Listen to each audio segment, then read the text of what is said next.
Hello friends, कैसे हो आप सब। आई होप आप सब बिल्कुल अच्छे होंगे। तो गाइस, आज हम देखेंगे डाटा प्री प्रोसेसिंग, ठीक है।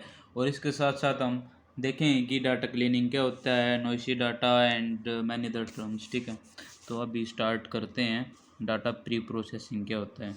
तो भाई, प्री का मतलब होता है पहले, प्रोसेसिंग मतलब कोई भी प्रोसेस होने से पहले, जो कि डाटा प्री प्रोसेसिंग, डाटा के प्रोसेस होने से पहले, इसका मतलब ये है। लेकिन अब देख लेते हैं कि इसके अंदर होता क्या है। It is done to improve the quality of data in data warehouse. तो भाई ये ऐसे कह रहे हैं कि क्वालिटी को इम्प्रूव कर देता है किसकी, डाटा वेयर हाउस के अंदर जो हमारा डाटा पड़ा होता है उसकी, ठीक है। डाटा वेयर हाउस कईयों को नहीं पता हो क्या होता है। डाटा वेयर हाउस ये होता है कि जहाँ पे बहुत सारा डाटा, अलग अलग टाइप का डाटा इकट्ठा रखा होता है या पड़ा होता है, ठीक है। वहाँ से उसको निकाल कर क्वालिटी को इम्प्रूव करते हैं, ठीक है। तो समझ गए ना बात।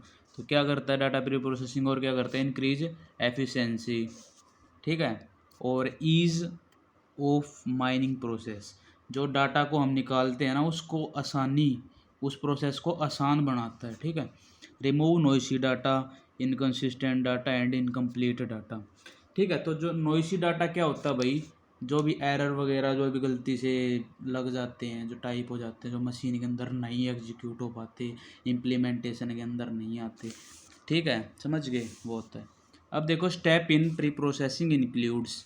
तो कौन कौन से स्टेप इंक्लूड होते हैं। सबसे पहले आता भाई डाटा क्लीनिंग, ठीक है। It involves identifying and correcting error, ठीक है। इसके अंदर क्या होता है भाई, ये जैसे आइडेंटिफाई करता है एरर को और करेक्ट करता है।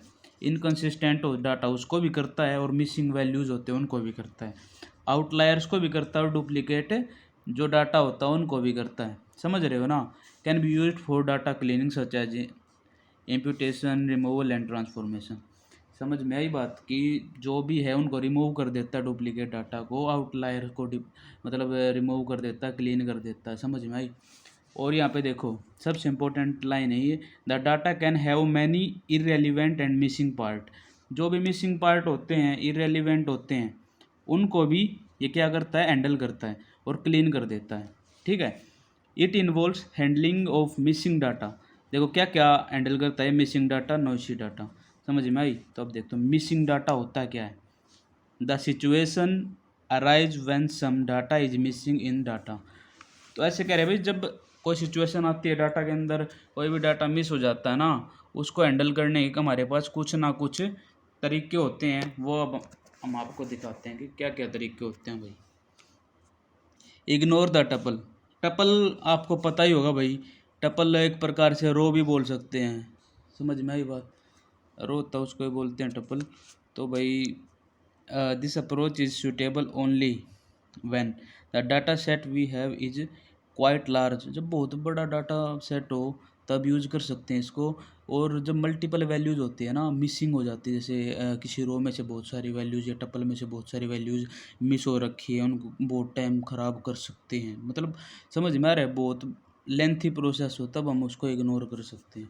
ये भी एक मेथड होता है। और दूसरा क्या है, फिल द मिसिंग वैल्यूज़। हम उन वैल्यूज़ को फिल करके भी उसको, मतलब ये भी एक मेथड होता है कि उन वैल्यूज़ को फिल ही कर देते हैं, ठीक है।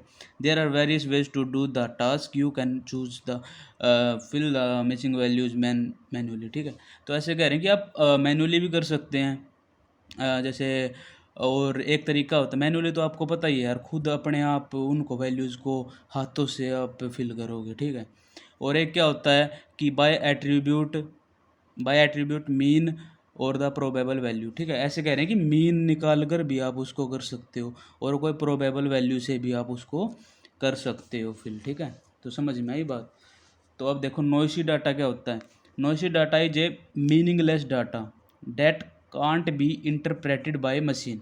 मैंने आपको पहले बताया, जो मशीन के अंदर इंटरप्रेट नहीं होता उसको कहते हैं नॉइसी डाटा, और मीनिंगलेस डाटा होता है वो, ठीक है। It can be generated due to faulty data collection. ऐसे कह रहे हैं भाई, ये कब होता है जनरेट, जब फॉल्ट आ जाता है डाटा कलेक्शन के अंदर, एंट्री में एरर आ जाते हैं, तब जाके ये वाला नॉइसी डाटा क्रिएट होता है। It can handled in following veg. ये भाई इन तरीक़ों से हैंडल कर सकते हैं हम, जो मैं आपको बताने वाला हूँ। बाइंडिंग मेथड होता है एक, ठीक है। बिनिंग कह लो या बाइंडिंग कह लो, जो आपका मन करे, लेकिन आपको एग्जाम में लिखना है ये, ठीक है। This method works on sorted data. ऐसे कह रहे हैं जब आप कोई भी डाटा आपके पास उनको सॉर्ट कर लेंगे उसके ऊपर ही इस मेथड को यूज कर सकते हैं, ठीक है। फिर उससे क्या होगा, ऑर्डर मतलब इसको ना स्मूथ ऑर्डर में कर देगा, ठीक है। ये स्मूथली यार आपको पता ही है, जब अरेंज हो जाएगा सॉर्ट हो जाएगा तो आपको स्मूथ लगेगा वो डाटा, ठीक है। The whole data is divided into segment of equal size. तो ऐसे कह रहे जो जितना भी बड़ा डाटा है ना यार उसको ना छोटे छोटे हिस्सों में सेगमेंट्स के अंदर डिवाइड कर लो इक्वल इक्वल के अंदर, ठीक है।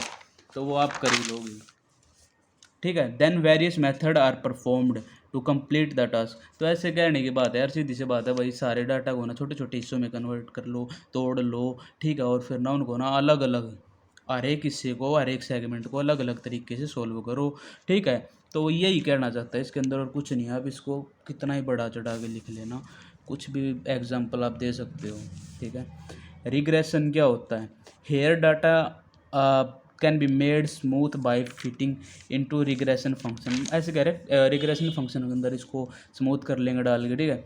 टू टाइप के होते हैं भाई, लीनियर मल्टीपल, ठीक है। लीनियर रिग्रेशन के अंदर वन वेरिएबल का यूज़ होता है और मल्टीपल के अंदर मोर देन टू वेरिएबल का यूज़ होता है। समझ में आया। अब देखो क्लस्टरिंग सबसे easy, this approach groups the similar data in cluster. ऐसे कह रहे हैं भाई सिमिलर डाटा को ना एक ग्रुप के अंदर ले लेंगे, ठीक है।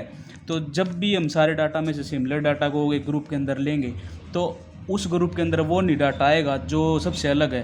वो कैसे आएगा, वो आ ही नहीं पाएगा क्योंकि वो उसके अंदर ग्रुप के अंदर होता ही नहीं है। तो आप एक बात बताओ, जब हम काउंटिंग है, काउंटिंग के अंदर हम ABCD को कैसे ग्रुप में ले सकते हैं, 1 2 3 4 है, इनके अलग ग्रुप बनेंगे। लेकिन मान रहे हो ना आप बात कि ABCD वाले अल्फ़ाबेट वाले कैसे आएंगे नहीं ग्रुप में। तो जो ग्रुप वाले हैं ना वो ग्रुप में रहेंगे और अदर ग्रुप का कोई होगा तो आपको पता ही लग जाएगा, क्लस्टरिंग के अंदर आएगा ही नहीं, ठीक है। Will fall outside the cluster. तो समझ में आई मेरी बात। तो अभी मैंने आपको क्या समझाया भाई कि data cleaning, data pre processing बताया पहले, उसके अंदर एक पॉइंट बताया मैंने आपको डाटा क्लीनिंग, और ये सारा डाटा क्लीनिंग का ही है जो मैंने आपको सारा समझाया अभी तक। समझ में आया। तो guys thank you so much. Next video में हम देखेंगे इससे फर्दर टॉपिक, ठीक है। तो thank you friends for watching my videos.